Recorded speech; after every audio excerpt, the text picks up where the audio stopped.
Greetings. Today we are going to explore about circular measure. What are radians? Radians are angles subtended at the center of circle where the arc length is equal to the circle's radius, and it's a ratio of arc length to radius of circle. So basically, radian is to say multiplying factor when you want to calculate the arc length in relation to radius. So why use them instead of degrees? First of all, it's a natural measurement for a circle, and this applies to all circles since radians is inherent to the circle itself and is not influenced by any factors like the angle of the shape. The second, radians are dimensionless units since the units for length, arc length and radius cancel, so they are pure numbers. The third one is the formulas used are far simpler and they are used in the calculus. Let's look into how does pi comes into radians. First of all, you need to understand circumference is 2 pi r when the circle is 360 degrees. So by using the formula we can and the definition of radian, we can see that 2 pi radians is equivalent to 360 degrees, which is one full rotation. If 2 is divided on both sides, then this will result in pi rads or 180 degrees, which is a half rotation. This conversion is useful, and you can immediately remember a pi rad is 180 degrees, so you can like add in any conversion factor and scale up on both sides of the equation. For conversion purposes, 1 degree results in pi over 180 rads, which is less than 1 rad, whereas 1 rad is 180 degrees divided by pi, which results in 57.296 degrees.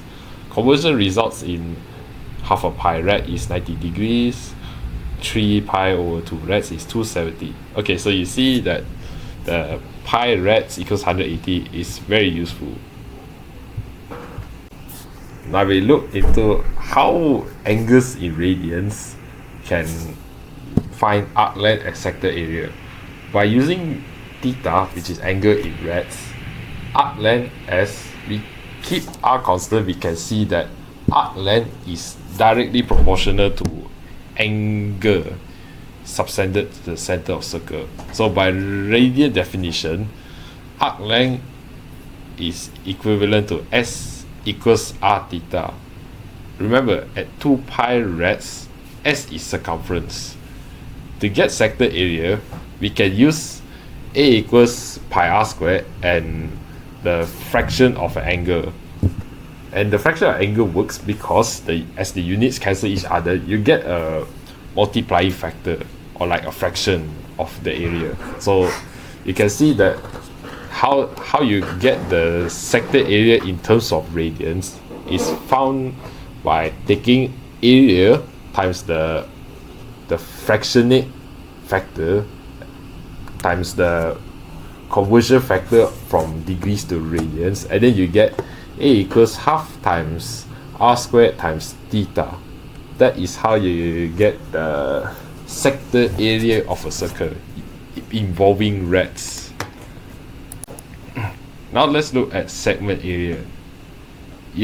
Since you want to find segment area, you need to split into 2 parts, a triangle and a segment, and this is encased in the sector of a circle. So using theta in rads and using triangle formula as half times r squared times sine theta, sector area as we got it from earlier, and then we try to find what's the area of the segment, which is colored red here. So to get segment area, we just need to take sector area minus the triangle area, so we get the combined formula of a equals half times r squared enclosed with a bracket theta minus sine theta, and that is how you get the segment area of a circle. Please do note that the theta I use here is all calculated in rads. So if you want to avoid any careless mistake, make sure that your calculator mode is in rads. So I believe that is all for me. I hope all of you understand how to calculate the arc length, the sector area, and the segment area of a circle.